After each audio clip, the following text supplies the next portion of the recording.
안녕하세요. 범킴입니다. 오늘은 근생 건물을 살 때는 아마존, 테슬라를 생각하자라는 영상으로 준비했습니다. 그만큼 4차 산업이 우리 생활에 깊숙이 침투했다는 이야기를 하고 싶은 것인데요. 얼마 전에 고민을 하는 후배를 만났습니다.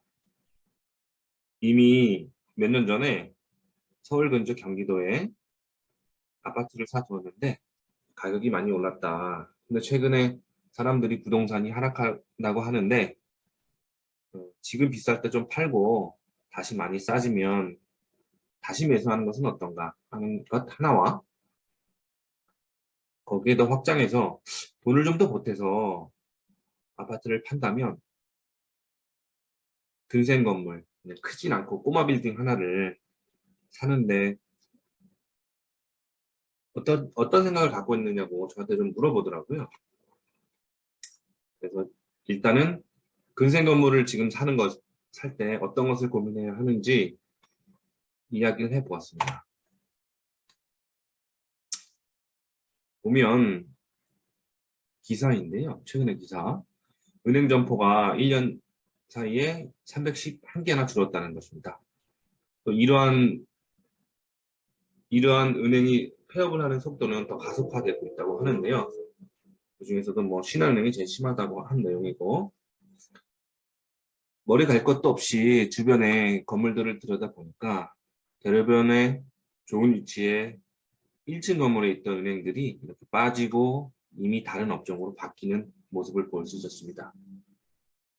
이것은 카카오뱅크나 토스 등 실제로 우리가 많이 쓰고 있는 은행 직원들을 접하지 않고 금융 거래를 할 수 있는 것에 기존의 은행들이 경쟁력을 잃었기 때문에 수익을 낼 수 없기 때문에 건물에서 빠지는 현상이 생기는 것이죠. 다음에 기사인데요. 이미 몇 년 전에 나왔던 기사입니다. 아마존에 밀려 줄폐업, 미국 소매업이 흔들린다.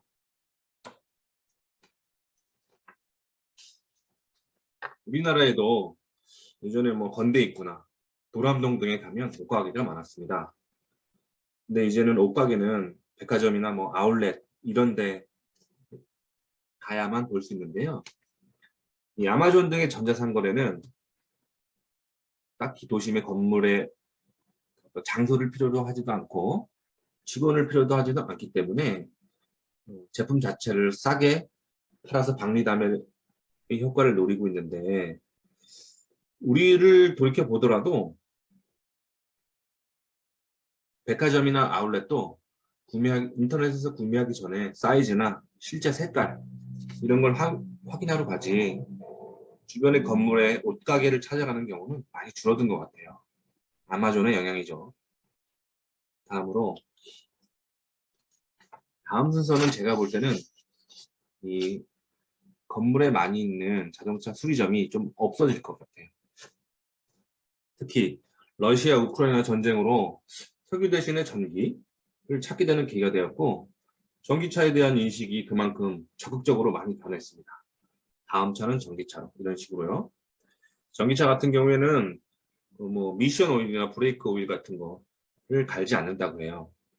대표적인 전기차 기업이죠. 테슬라 같은 경우는 리콜을 멀리 떨어져서 업데이트를 한다고 해서 OTA라고 하고 실제로 전기차 같은 경우는 타이어 갈 때만 이 자동차 수리점이 좀 필요하다고 합니다. 다음 기사를 보면 60대 분이 심정지가 나타났는데 화상 진료로 목숨을 거뒀다는 얘기를 하더라고요. 기사가 있었습니다. 보통 우리가 건물을 보면 지금은 조그만 뭐 치과, 내과 이런 게 많이 있죠. 근데 이미 중국 등을 보면 땅이 워낙 넓어서 그런 것도 있겠지만 원격 진료가 많이 퍼져 있다고 해요. 한국에서도 이 코로나로 인해서 원격 진료가 많은 호응을 얻고 있는데 지금은 아니지만 나중에는 건물에서도 조그만 병원들이 빠지면서 공실로 이어질 위험이 있다는 얘기죠. 그래서 보면 근생 건물을 매수할 때는 4차 산업이 생각보다 빨리 우리 현실로 들어오고 있다는 것을 염두에 둬야 할 것입니다.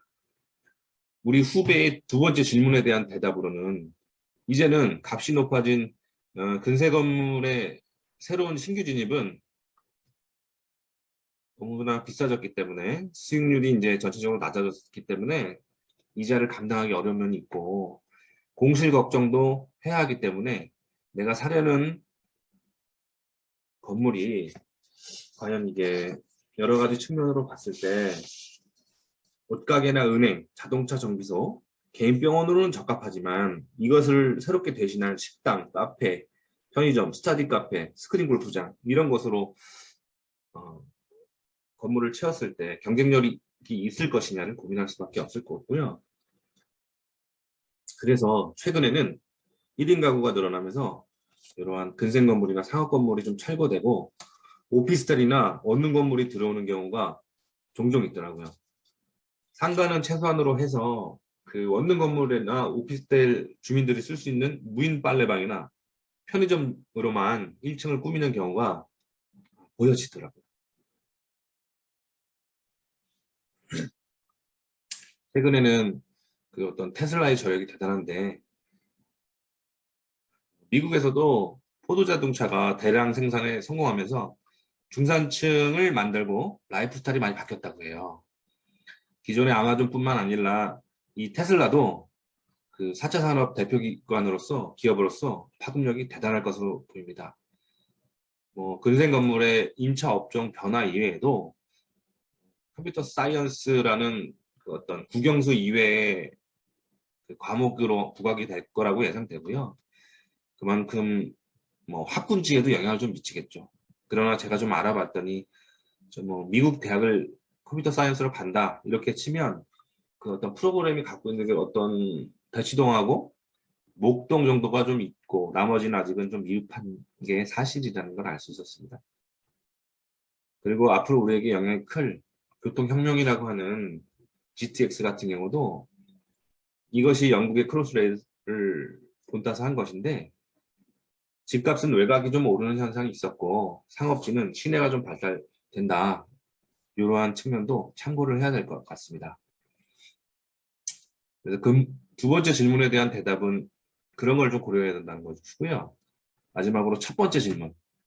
지금 비쌀 때 팔고 집값이 하락하면 다시 싸게 사는 거에 대해서는 지금의 인플레이션 시기에는 급격한 가격의 변화가 수반되는 것이 사실인 것 같습니다.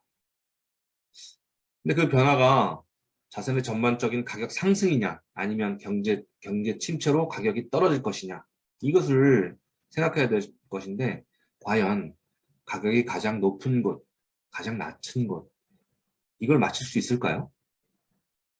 그 가장 높았을 때의 시기와 가장 낮았을 때의 시기는 얼마나 길까요? 그래서 무주택 포지션을 원하는 경우가 아니라면 더 싸게 매수하는 것은 약간의 모험이 될 수 있다.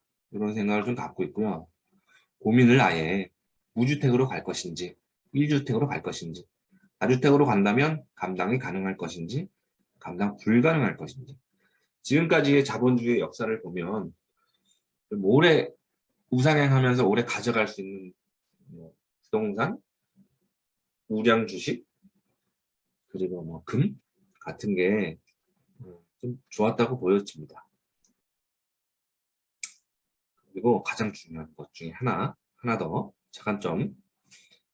저희 어렸을 때 80년대 중반에 그랜저 가격이 제 기억으로는 거의 2천만 원 정도였어요. 좀 안 됐죠. 근데 그때 서울 웬만한 단독주택이나 아파트가 강남을 포함해서 1억이 넘지 않았었습니다. 그 후에 그랜저는 충분한 공급과 경쟁을 거치면서 가격이 35년간 크게 변화를 하지 않았어요. 서울 주택은 상대적으로 크게 늘어나면서 몇십 배가 가격이 상승했죠. 그래서 부동산을 이렇게 판단할 때는 전세 가격, 거시경제, 자재값 여러 가지가 있지만 기본적으로 여기도 수요와 공급의 원칙이 미치는 것 같습니다. 서울에 한정된 땅과 규제 그래서 공급이 얼마나 늘 것이냐를 생각하면서 천천히 생각하는 게 좋지 않을까? 이런 생각을 합니다. 네, 오늘은 여기까지 하겠습니다. 감사합니다.